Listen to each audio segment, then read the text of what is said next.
Welcome, everybody, to the highly anticipated, highly regarded, highly reviewed Behind the Raise podcast, episode 4. Today, we are going to be talking about the real cost of raising capital, budgeting for success, and avoiding cash burn. And the reason this topic is so important is there's a lot of ironies in these capital raises. And first irony is that it's in private capital markets, but it's an extremely public process. And then the second irony is that you're raising money, but it's going to cost you money to raise money. And so that's what we're here to talk about is the cost of doing that. And we are going to talk about some hard costs. We will talk about some time costs. This episode is not for the emotional costs, but that will be discussed at some point in later episodes. So let's get into it. Yeah, first off, I think the biggest misconception around some of these capital raises is that one is that they sort of run themselves. That's a misconception I think that we dealt with in our previous episode talking about the role of the founder, what they can do. The second would be that just in terms of the cost commitment here, and it's such a different type of raise. I think a lot of founders in different spaces are used to just like going out and pitching and getting a large check size, but it's feast or famine cycle where you're talking with either VCs or you're talking with institutions and you maybe get like large check once a year or twice a year or something like that. And really what we're talking about with these types of raises is what we would describe as our evergreen capital raising engine, where you're bringing in money on a monthly basis or literally daily basis, but ideally we're tracking it on a monthly basis. That takes a little bit of capital to jumpstart that process. And so we wanted to, in this episode, give a little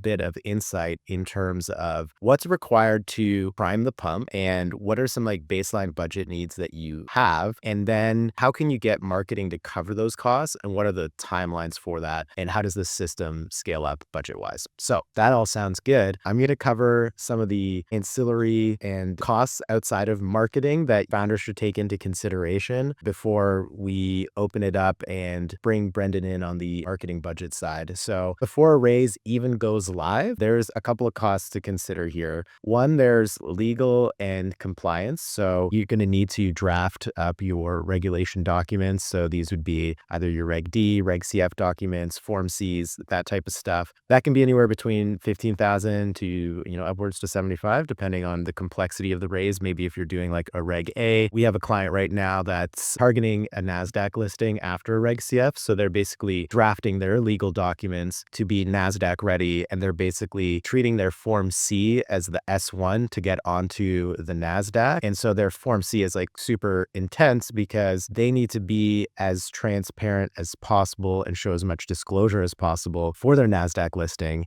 And so that's costing them a lot more in terms of the legal. I guess, legal also does speak a little bit to time because legal takes time and they charge by time. So that's another thing that might come up. There's platform fees here. Platform fees can be, like 3 to 8% of your raise. There's a startup cost sometimes to platforms, which can be between 5 to 20K, depending on what type of raise that you're doing. There's creative production. In our case, at Virtual Ad, that's included in your setup fee. So it's not a separate cost there, but just one of the line items. But if you're doing creative production separately, could be anywhere between 5 to 25. Video production for the landing page video, so 5 to 30. Landing page to funnel setup, I guess this would be, on our side, on the marketing side, where, correct me if I'm wrong, Brendan, here, but what we're setting up on the marketing side is we set up the CRM, we set up the email automations, write the email automations, design the email automations. We do a messaging strategy. Actually, even before all of that, we just do like the funnel and raise strategy. So we work with the client, or what I would say is like, I always say that we consult from a marketing perspective where we talk to them about the benefits of doing like a Reg A, Reg D, Reg CF, and kind of like show them the impacts from a marketing perspective and how much you'd be spending per raise. And then we develop the messaging strategy. So we try to create an all-encompassing elevator pitch is like the baseline message that everybody can reiterate per raise, and then start to apply that to the different assets creatively, which are the landing page, they're the ads that we're making, webinar content, webinar ad content, webinar landing pages, retargeting pages, email automations. Then obviously in terms of the setup fee, I would say that's also the CRM integrations with the investment platforms and publisher planning. That kind of covers the bulk of the ad agency setup. That typically goes for about 15K. So yeah, I would say all in, you could be looking at on the low end, maybe 20 to 30K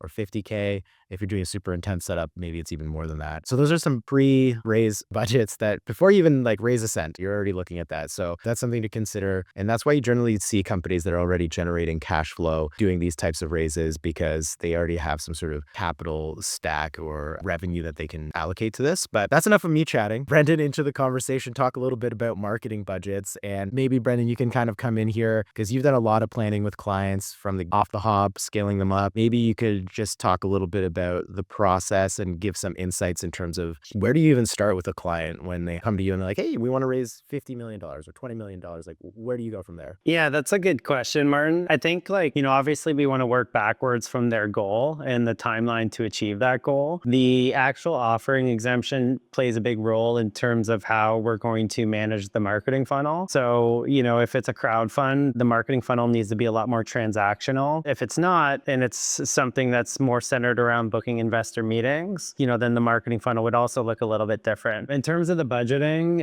and the planning around the total target raise, again, it's sort of a function of the offering itself. For crowd funds, for instance, we have some metrics that we feel pretty confident in based on just past raises that we've done with clients. So, we can kind of work backwards with what we think is realistic in terms of investor acquisition, cost per investor acquisition, average investment amount, for instance. So, we've got a pretty good understanding of how much someone typically invests with the crowd fund and the conversion rates to closing an investor. We'll kind of work backwards with the metrics that we're confident in to build out a budget plan to get you to where you want to be when it comes to your total target raise. So I think in terms of cost of capital, it really can range. We've seen some examples where the cost of capital with some of our clients here in Canada as low as 3 to 5%. With some clients in the US, we've seen sort of the 8 to 12%. Then we've also seen the 20 to 25% cost of capital. And I think there's a lot that goes into that.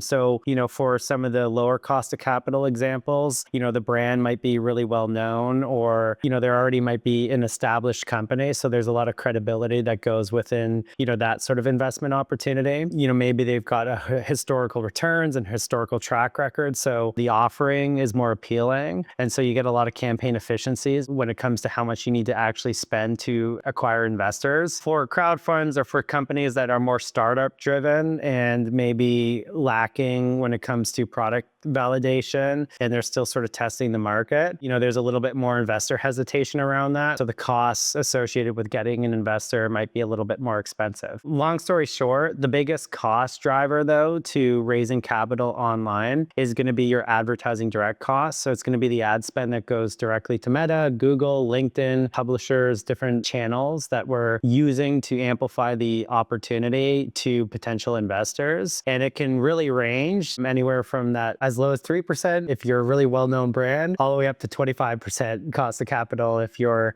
a relatively new brand and you're trying to do like a crowd fund where you're getting a lot of smaller sized investments. One thing that I would mention is that, oftentimes people come to us wanting to hit their target raise as quickly as possible. And one thing that I would caution founders to think about is the quicker we do it, the more expensive it's actually going to be, because you lose some cost efficiencies when it comes to scaling up your marketing budget. And that trickles down, operationally as well. So the faster you do things, the quicker we have to drive interest. But then, that limits room for, campaign optimization, testing, different creative messaging, testing different channels. It just puts things, into overdrive a little bit, but limits the ability to kind of identify what works. And the longer time frame that you have to raise the capital, the more opportunity you have to be conservative with your budget and identify what is truly resonating with potential investors from a marketing message standpoint, from a channel standpoint. And then you can kind of double down on what's working and minimize how much you actually need to spend on marketing to raise the capital. Yeah, that's a good point. I wanted to chat with you about the first 3 months, which I feel like are always really critical. And if you accelerate your timelines a lot, those first 3 months can be a really inefficient use of your capital, because the first 3 months are really about learning. And if you are accelerating your timelines, you're not necessarily accelerating the learnings, because there's only so many learnings you can get through launches. And so you might actually just be overpaying for the same amount of data that you would have got for spending half the budget or whatever. I think that's a good point about not accelerating the timelines without an intention. But I do want to ask you about the first 3 months, because one of the key considerations I would say with these types of raises is how quickly you can get to a break even cost of capital on your marketing and be able to like pour that money back into marketing and get it a cash flow positive raise going. Starting off in that first 3 month period, I know we've been talking a lot about the different strategies to how we can approach that. So what do you see as the optimal approach for your first 3 months in a raise, and how you spend budget there? Yeah, that's a good question. Well, first off, getting started, there is a bit of a setup period where you're not actually in market with the campaign. So that can be anywhere from 4 to 8 weeks, depending on the scope of the campaign. That's where we're kind of getting set up with the messaging, the market research, the funnel build, the video editing, all of those tactics. And then once we're actually in market, I would say having 3 months to hit a break-even point or, positive return on marketing spend would be the goal. Because, once you can achieve that, then the world's your oyster in a sense, in that you can kind of scale out what's working for the remainder of the fund. And so really the first 3 months is critical because we want to get proof of concept with the raise, and we want to see that we're bringing more capital in than money being spent on marketing. In terms of like best practices, we want to get the core funnel launched. There's lots of different tactics that we will eventually launch with clients, whether it's webinars, whether it's in-person events, whether it's publisher promotions, whether it's influencer marketing, or looking at some third-party promotional platforms. But it's important to get the core funnel launched and activated, because that's going to be sort of your evergreen strategy that's just bringing in investor interest on a continuous basis. And so the focus is really getting that live, and that will be your main funnel. So your main promotional channels, your main marketing message, your landing page, the infrastructure to allow people to easily invest, and then, the automations after they become a lead to, give them all the information they need to actually process an investment. So the core marketing infrastructure needs to be in place during that 4 to 8 week sort of setup period. And then the 3 weeks to or the 3 months to really get proof of concept with that core funnel. In terms of budget, again, this is why it's super caution founders to want to raise the money super quickly. Sometimes people will want to raise it in 3 to 6 months. Well, that removes the testing period. So you're obviously not going to get the efficiencies that you could get if you had 12 to 18 months. And you're going to have to spend money a lot quicker on something that hasn't been validated yet, and you don't actually know if it works yet. If you have 12 plus months, well then, be conservative with the budget during those first 3 months so that we can test the messaging, so that we can test the channels, we can identify what works, so that we're not victims of wasted ad spend, and we're able to then reinvest the capital that's coming in into strategies that we know produce a return, if that makes sense. Yeah, totally. There's a couple of interesting strategies that I've been coming across and approaches, I guess, in talking with founders. So, if you want to have the really compressed timelines, your cost of capital is going to increase, like you mentioned, and you have less time to figure out how to get a higher return on ad spend. If you're doing a longer term raise, you're kind of optimizing for that return on ad spend more consistently, and you want to have a more consistently higher return on ad spend throughout that period. So on a month-to-month basis, ideally your performance is actually going to be higher throughout the 12 months than it would be on like a shorter 6-month raise. An interesting strategy that I've come across and been talking with some founders about is if they can absorb a higher cost of capital, which in some instances they can because they have good margins or they're a fast-growing startup, so they imagine that their valuation is going to increase significantly after this raise, and they, just want to get a raise done. They sometimes are, or maybe they're focused on investor acquisition because they want to diversify their investor base. That's another thing I've come across. Those raises are interesting because they actually are able to tolerate like a much higher cost of capital. We're talking like 40 to 50%, which some people think is insane, but it's actually not, depending on your particular context. But the strategy there is actually interesting because you want to get to break even as soon as possible. And again, like you mentioned, it depends on the level of brand awareness that you have. Like, are you in the market for the first time? Do you have a following, etc.? But, for us, most of the companies we're dealing with are actually they're doing very well financially, but they're not super well known. I find that we're usually starting from the bottom. In terms of recognition, I think for them, it's actually about getting to positive return on ad spend as soon as possible. But again, could be within 3 months. Then they're going to stay within like 2 to 3 times return on ad spend, maybe just over two, but try to get to that final month as quickly as possible and just convert at like a 5 to 6 in the final month. So they're actually okay compressing it because they can tolerate that higher cost of capital. But if you need to stay within a like 20% or lower cost of capital range, you want more time because you need that efficiency. So that's an instance I've come across where I've been able to accelerate, but absorb the cost at the same time. Yeah. And to your point, like the end of a raise typically has the best return because there's a lot of urgency. Like people don't want to miss out on the opportunity. You see a bunch of investors coming in. For some,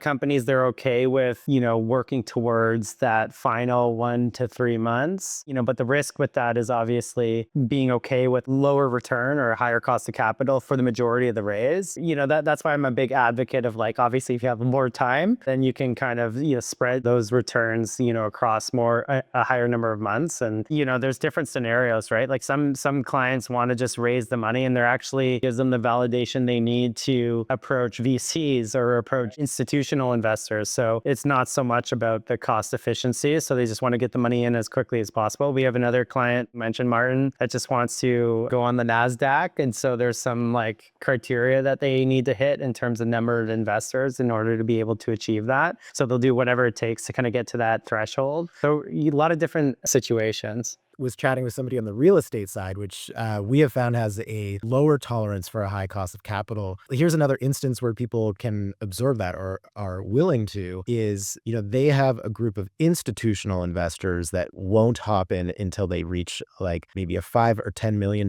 threshold of other funders in the project. So they might like, for example, really focus on getting to 5 to 10 million, and then they have access to the lower cost of capital, institutional capital. So there's all these strategies that you come across in the game and all these different purposes that people have behind the raise. So it's definitely not one size fits all. But question I had for you was, if somebody asks you like, what is my minimum viable marketing budget that I need? Let's say they're talking for a raise in general, and the second, like the two part to that would be like on a monthly basis, how much do they need to spend to even get like a good proof of concept? If it's a crowd fund, I'd like to set expectations that you should expect to spend around 20% of how much you're trying to raise. So if you're trying to raise 1.2 million, then 120,000 across the life of the raise. If you're trying to raise 10 million, then expect to spend 2 million in advertising dollars across the lifetime of the raise. Obviously, you're not cutting a check for 20% of how much you're looking to raise. Like that's spread across, each month of the raise, and it's scaled up. So the first few months are a lot more conservative, and the budget conversation is very collaborative. So it doesn't need to be a sticker shock. We can actually see in real time how things are going, and then we can throttle up or down the budget as we see fit. So that's a crowd fund. Just expect, about 20% cost of capital. For a Reg D 506C, something that's more focused on accredited investors, people that can write a higher check size. We see a lot more cost efficiencies with those types of funnels, I'd say, or those types of offerings. And so that can range, let's just say 8 to 12%. And obviously it's going to have a lower cost of capital if you have a better offering. If you've been around for longer, if you're an established company, if you have track record, historical returns that you can speak to, things like that. So those play a big role, but I'd say expect 8 to 12% for a fund that's targeting accredited investors. I think you brought up a good point too, which was you're not cutting a check for 20% of the raise right at the beginning. So sometimes I'll talk with people and we're usually pretty upfront about pricing. So I'll be like, yeah, this is going to be $500,000.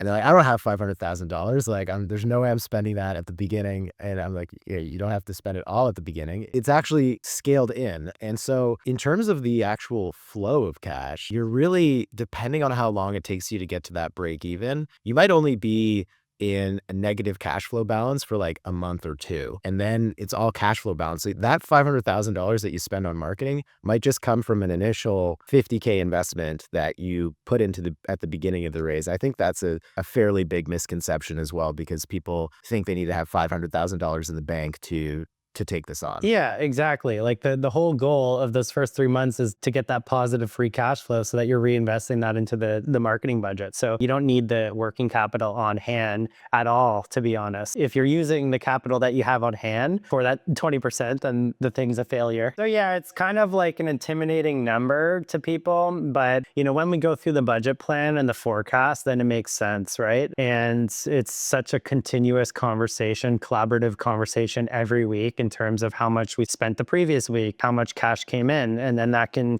influence the budget for the subsequent week. So, but it's more about setting expectations and people, understanding what it takes by the end of the raise. That's what you can expect, but it should be coming in from the investors that you're acquiring. Yeah, exactly. Maybe switching gears here just a little bit about avoiding cash burn mid-raise. This is actually also key because let's say, obviously find yourself in a variety of situations, but you might also find yourself in a situation where things are actually going well. And then the temptation from a marketing perspective is to kind of start trying all different types of stuff, for example. There's obviously a lot of focus you need to maintain to keep your cash on hand and use it effectively.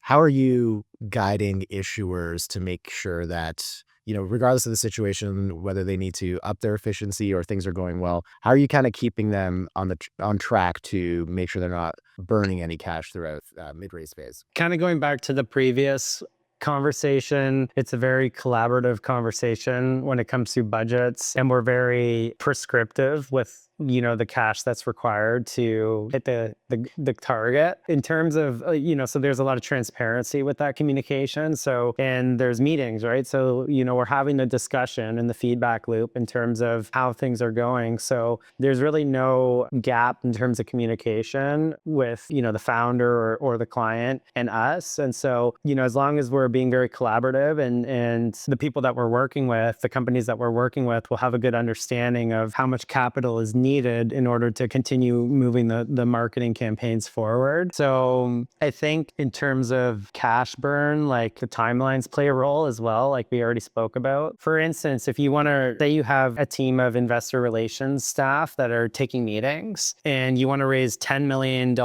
in 6 months, is one scenario, versus a scenario where you want to raise $10 million in 18 months, where you need to hire a lot more staff if you're going to do it in 6 months, because you need to front load and have more meeting capacity, because you're trying to raise the same amount of money, take the same amount of meetings in 6 months, versus scenario 2, where you're taking the same amount of meetings and raising the same amount of money across 12 months. So you need half the staff, and so that's an operational cost that is you have to think about. Just keeping founders on track when it comes to avoiding cash burn. That's just like, we're very collaborative. We're always talking about and forecasting what's needed operationally to make this a success. So as long as the communication lines are like open, then we can make sure to avoid that. And then the other thing too is, with a shorter raise, any errors will compound, for instance. So there's 2 weeks where some of the ads that were previously performing start to underperform, and so now we need to create new ads. So during that time frame, maybe there's less meetings,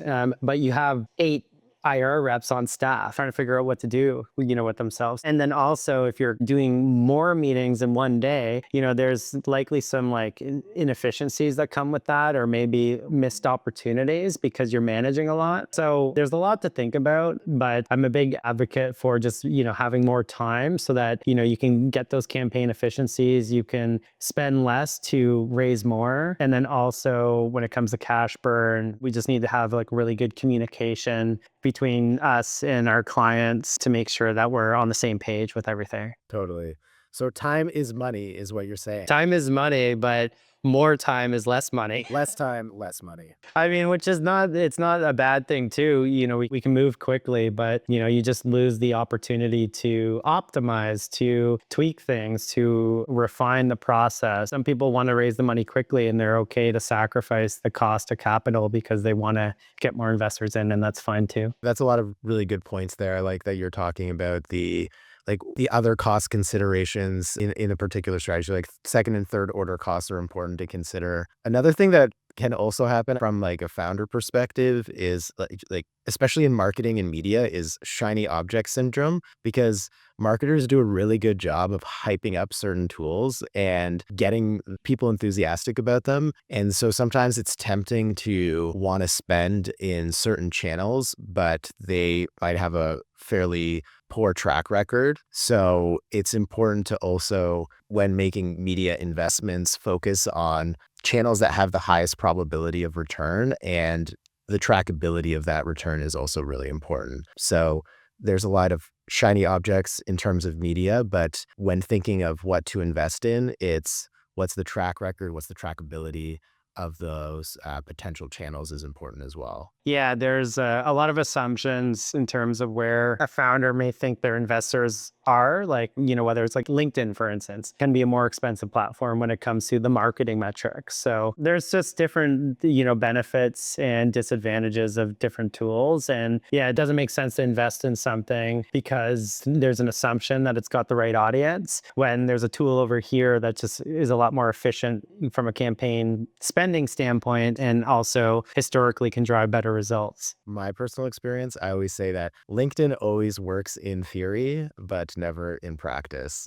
It's just, it always sounds like it makes the most sense, but it just converts so expensively. At least that's what I've always found. Yeah, yeah, exactly. And, but it can be used, I guess, for other means. Like, it's a good tool to promote webinars, for instance, if you want to get a different audience to, engage with some sort of content that you're putting out there. But when it comes to scalability, I wouldn't say it's the best tool. Well, now that we've gone through why this is so expensive, and maybe we'll talk a little bit about why do people do this then, if given the costs, because there's also some like I've personally found like once people can make this work, like they love it. They don't want to raise capital any other way. Maybe we could talk a little bit about some of the reasons, like why invest all the money into this? Why do it? One of the, I can start us off just in terms of an observation. Sometimes it's purely out of necessity. Some founders or companies might actually be having trouble raising from more traditional routes, but find that there's quite an appetite in the private markets. Example might be that they've, gotten rejected from the VC crowd, or the VCs are just kind of asking way too much in terms of like concessions, board seats, control, etc. And so they'll go outside of it and find out that there's an appetite for others to fund it, from the long tail perspective, if they're doing like the retail CF raise. So one is like, I find out of necessity, sometimes people do it and it's actually effective. So that's one point. Any thoughts on why you see people doing this style of raise, like, just kind of given the costs associated with starting out? There's a lot of different reasons. I think one, there's something nice in having access to a consistent inflow of capital for your company and your growth. Doing this from a marketing approach, that's what it is. Like, we're creating a system, constantly drives you investors and constantly brings you capital that you can then, spend on growing your company or whatever you need operationally. That's nice, right? So you don't have to kind of go through these like VC pitching sprints every 6 or 12 months to get the cash that you need to create more runway to get your business to the next level. You'll just benefit from a consistent influx of capital. There's other different reasons, like sometimes companies want to raise money from institutional investors. I think I kind of alluded to this earlier, but those institutional investors won't give them the time of day until, unless they've already seen some proof of concept with like they're getting investors from other areas, from other sources, because that is sort of the validation that these institutional investors would need in order to actually consider an opportunity. And so it can be a stepping stone for some of those bigger raises, like a series B or C, raising hundreds of millions of dollars. That's not really going to happen if you're not kind of, at a certain threshold. VCs can oftentimes offer unfavorable terms. And take control over your company, or those are difficult negotiations. And from what I've heard, that's a stressful endeavor for founders, trying to find VCs, trying to find good VC partners, and then also trying not to get ripped off by the VC firms that are actually investing in your company. Some founders their background isn't on the finance side of things, so you see Dragon's Den and everything, and so some sometimes people give away 50% of their company and they don't really understand the implications of that. You maintain control with this approach, I'd say. There's also other reasons too, right? Like you're spending money on marketing. So I think that's a dual purpose. Like you're actually promoting your company. Like most companies have a marketing budget anyways. And so you're actually spending money promoting your company, which you might be doing anyways, but you're also driving investors, but you might be driving customers as well. Like we've had some clients that have apps, for instance, they're promoting investing in the app, but then everyone that's considering on investing in the app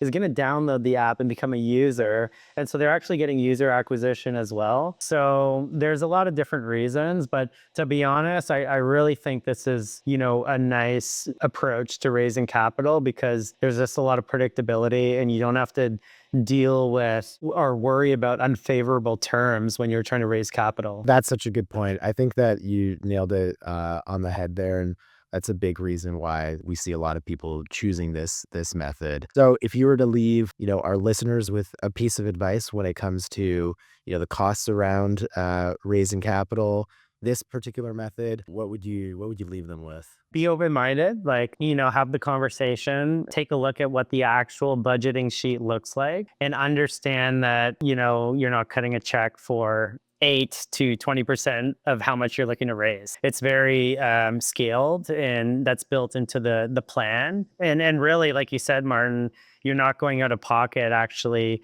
that much because the investors that you're getting from the system are, those investment dollars are being reinvested into the marketing. So yeah, I'd say that's like a piece of advice, be open-minded. And then obviously I'm a big advocate for the timeline side of things. So understand that, the more time that you can allocate to this, the more effective it's likely going to be and the less expensive it's going to be in the long run. Yeah, that's perfect. I'm gonna, I think, double down on what you were saying in terms of the beginning and how founders actually aren't out of pocket for the entire marketing budget. And so I would say the planning your finances around those first 3 months is really critical and trying to get to that break even as soon as possible. So if you as a founder can really understand how the cash flow works within those first 3 months and the strategy to get to beyond break even, you're going to really have a good grip on how you can scale out your capital raise using this method. So that's what I would leave as my piece of advice. But I think we covered a lot today in terms of this episode. So it seems like a good time to sign off for today. So on that note, we'll say goodbye to the listeners. And thanks for all the input today, Brendan. Thanks, Martin. All right. See ya. Bye-bye.